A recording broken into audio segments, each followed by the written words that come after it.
banana is a very, very important crop to this country. In fact, the crop is rated the most important food crop in this country. It's the least affected by the climatic changes that we are now faced with. Too much rain doesn't affect it. When it is too dry, the banana will recover faster than almost any other crop you can think of. Despite the importance of the banana that I've described, it is affected by very many problems which are difficult to control. For instance, pests and diseases are major problems of the banana.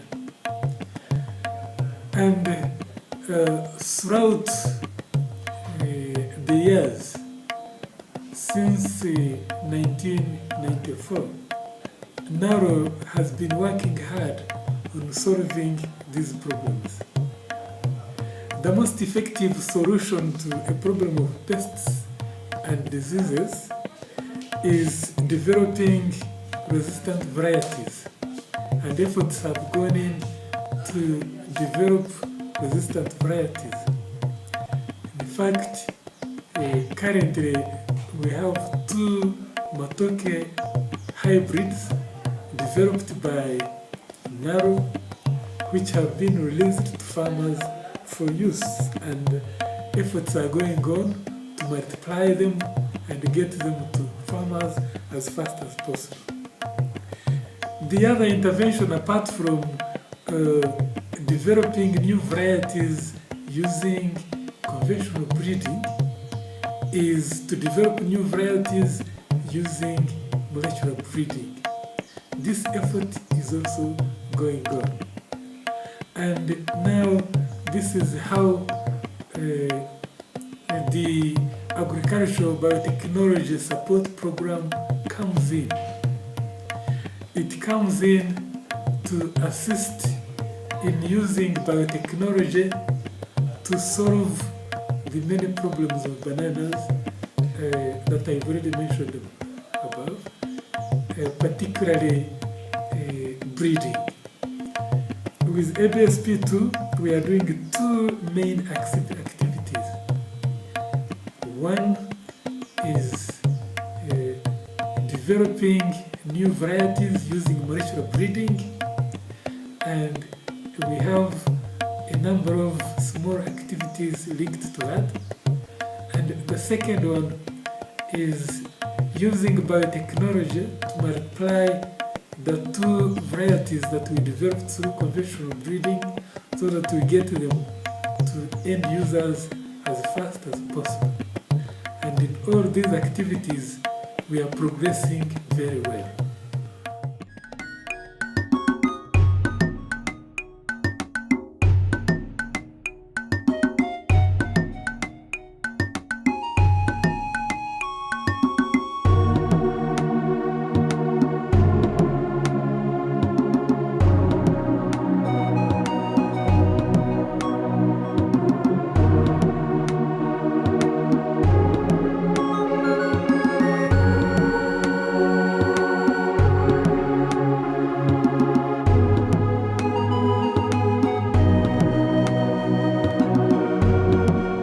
This can be a miracle for banana plantations to be grown in the northern part of the country. This region is known for over the years with instability and unfavorable climate seasons. A recent research carried out by the National Banana Research Project at the Agriculture Research Laboratories at Kawanda in partnership with Agriculture Biotechnology Support Project 2 under the management of Cornell University, United States, USA, saw this possible for the virgin soils of northern Uganda to grow matoke. Traditionally, bananas were grown mostly in the central and relatively in the western part of the country, where it is a staple food. ABSP2 is currently focusing in 5 areas in terms of research and development, namely developing or molecular breeding against sigatoka, fungal disease here in Uganda, and also fusarium, disease, nematode, bacterial wilt, and also promoting conventionally bred bananas or matokes in the country. The northern region of this country is our target, which has been affected by war, and previously, because of our historical nature, had not taken on growing matoke as an industry compared to the south. So we thought this would promote food security in the northern part of the region, but we have also intentions of looking at central, eastern, and western parts of this country. About 5 or 6. In 2011, ABSP11 initiated a program to introduce banana cultivation in the region in an effort to boost economic development in the Acholi sub-region. The main focus of ABSP11 in Uganda is agricultural biotechnology research, development and technology transfer related to banana or matoke. It all began with an outreach effort to Inyama National Teachers College in Gulu district, where ABSP11 and Naro planted 16 banana and matoke varieties, which are M9 and M2, to demonstrate how well the plants could perform under local conditions using biotechnology.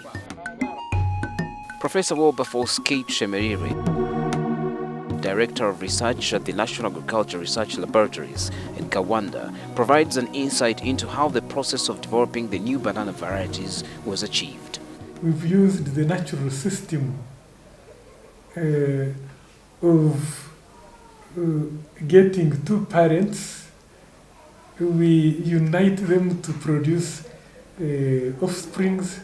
Then the offsprings are the ones who are developed into the new variety.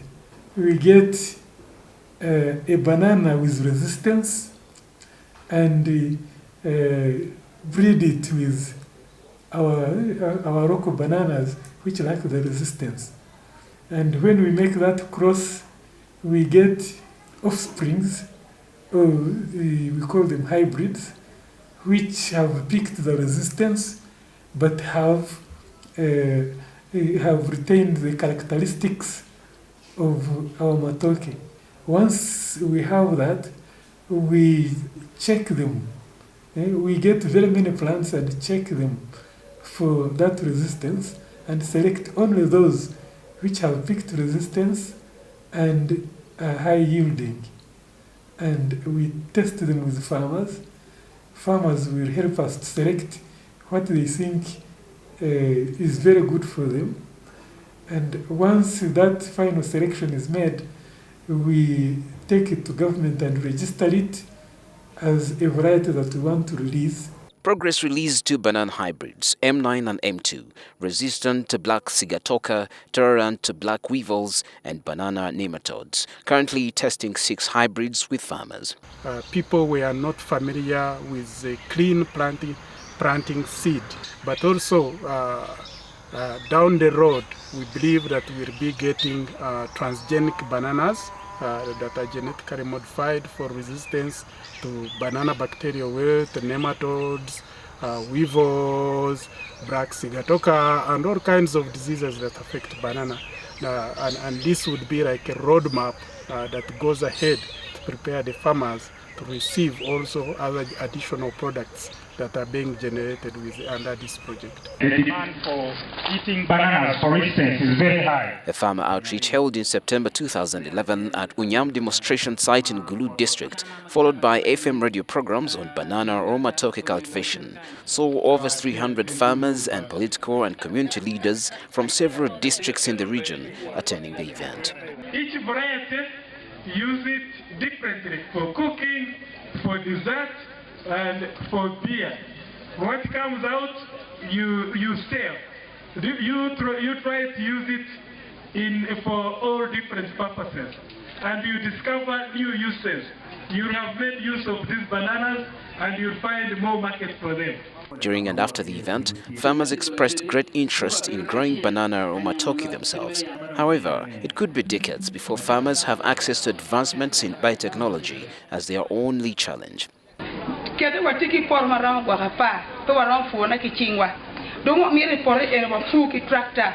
Chiwa neno poro be furu ki tractor kelu ngom ma ping ma kwara ko mana. Endo ngir kuna mtibu ki wangi kidman. You are ngomo because you are kwede make one demonstration floor ma kidman. Teru ne we open port makum. You pe ki botukan tindi we no pu be ki kama chok magara mo ne ye kid pu be kidka. As a follow-up to this activity, ABSP2 initiated broader coverage of banana technology transfer and promotion in 2012 by selecting innovative farmers in several districts of the region and giving them 60 tissue-cultured and disease-free banana plantlets of 4 varieties. Banana can be grown in those previously marginalized areas and affected by war.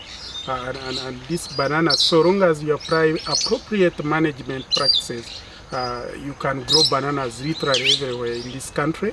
And we have already shown that the banana can grow in districts like Padeo, Doko, Onya, Molira, Guru. We are even believing that even if you went to Karamoja, you can still grow bananas so long as you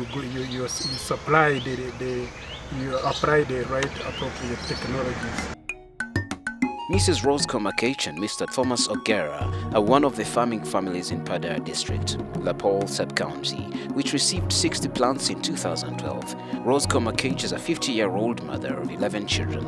Her husband, Mr. Thomas Ogera, is 53 years old and was a teacher before he decided to become a farmer. The family returned to their current home in 2009-2010 from an IDP camp. They have been rebuilding their lives in their old home ever since. It is sweet and I like it, and also I see how to manage this thing is easy. Easier than other crops. Amuri district in Anacholi sub-county is favorable in terms of climate, and mostly it is near the Nile.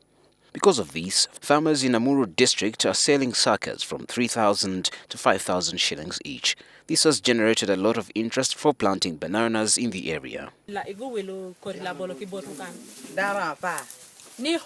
homes have come here to buy banana suckers from them. Entang you bene mukene beno ochar bot contractor. Contractors under NADS have come to buy from them also. So itamune no go welo iromanining. That the contractor came and bought 60 suckers to go and supply under NADS. We are testing the ground to see whether there would be interest in growing the crop, and the interest is overwhelming. So in that case, we've achieved the short-term objective. The long-term objective of enabling our farmers in northern Uganda to earn big from banana, we haven't achieved yet, but we can see we are going to achieve. And then you pay small. Several farmers in the region have expressed their view that the future market demand for banana and banana products will be very high in northern Uganda and in neighboring states, particularly South Sudan, which is the closest market to the region.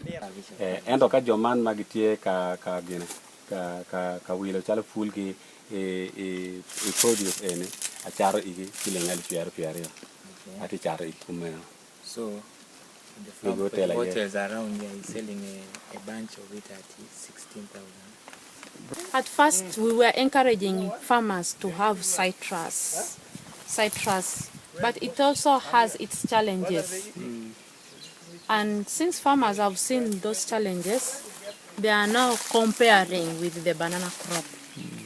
And there are no more prospects for the banana crop than even the citrus. It makes money also very fast. Than citrus. You wait for 4 years. 3 years. The acreage under banana will continue to grow every year. You can see the other one has fenced off already 5 acres. Okay. You can see like the current garden where we are here. I think you can estimate this to be maybe 4 acres. And the farmer has all the morale to expand and cover that within the next year only. This project is going to be very, very beneficial to the nation because banana growing, first of all, is declining in some parts where we've grown bananas for a long time. In central Uganda, even in the west, is beginning to decline. And why it is declining is because the varieties we are using are weak. They are susceptible to all sorts of pests and diseases. The varieties we are disseminating are resistant or tolerant to the pests that are harassing banana production. And since we've overcome that problem with this variety, we think it's going to benefit the country. Production of banana is going to go up, and the income from banana is also going to increase, because in northern Uganda, for instance, they are exporting the bananas to southern Sudan, and the demand in southern Sudan is very high.